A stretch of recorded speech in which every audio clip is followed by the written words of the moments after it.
തെരുവുകളിൽ കഴിയുന്ന ലൈംഗിക തൊഴിലാളികൾക്കിടയിൽ പ്രവർത്തിച്ച് അവരുടെ ജീവിതത്തിൽ നന്മയുടെ വെളിച്ചം വിതറുകയാണ് കാസർഗോട്ടുകാരി രത്നമാല.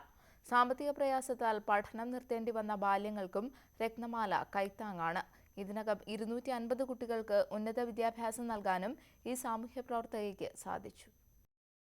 കല്യാണത്തിന് ശേഷം വീടിനകത്ത് തളച്ചിടപ്പെടുമായിരുന്ന ജീവിതമാണ് രത്നമാല പൊതുയിടത്തിലേക്ക് വഴിതിരിച്ചു വിട്ടത്. കാസർഗോഡ് തെരുവത്തെ അങ്കണവാടി കേന്ദ്രത്തിലെ താൽക്കാലിക ജോലിക്കിടെ ലൈംഗിക തൊഴിലാളികളുടെ സർവേ നടത്താൻ രത്നമാലയെ തിരഞ്ഞെടുത്തു.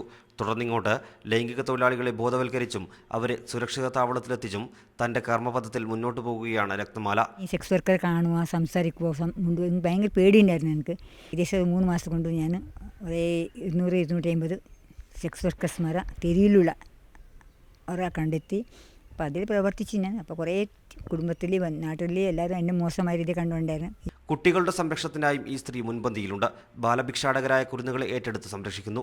പാതി വഴിയിൽ പഠനം മുടങ്ങുമായിരുന്ന കുട്ടികൾക്ക് വേണ്ടി സാമ്പത്തിക സഹായത്തിനായി പലരിൽ നിന്നും കൈനീട്ടി.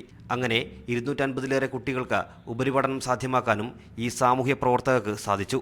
ഒരു 265-270 കുട്ടികളെ ചെയ്തിട്ടുണ്ട്. അതിന് ശേഷം കുറേ പുത്തിക വക അങ്ങോട്ടുള്ള കുറേ കുട്ടികൾക്ക് വേണ്ടി സ്പോൺസർ കൊടുത്തിട്ടുണ്ട്. അവിടെ പൂവർ ഫാമിലികളാണുള്ളത്. ഡ്രസ്സ് കളക്ട് ചെയ്യും ഞാൻ. തലങ്കര പോവും, വീടാന്തര പോവും, ഡ്രസ്സ് കളക്ട് ചെയ്യും, അത് കൊടുക്കും ഞാൻ. എയ്ഡ്സ് ബാധിതരായി മരണപ്പെട്ടവരെ ബന്ധുക്കൾ പോലും കൈയൊഴിഞ്ഞപ്പോൾ സ്വന്തം ഉത്തരവാദിത്തത്തിൽ മൃതദേഹം ഏറ്റെടുത്ത് സംസ്കരിച്ച കഥയും രത്നമാലയ്ക്ക് പറയാനുണ്ട്.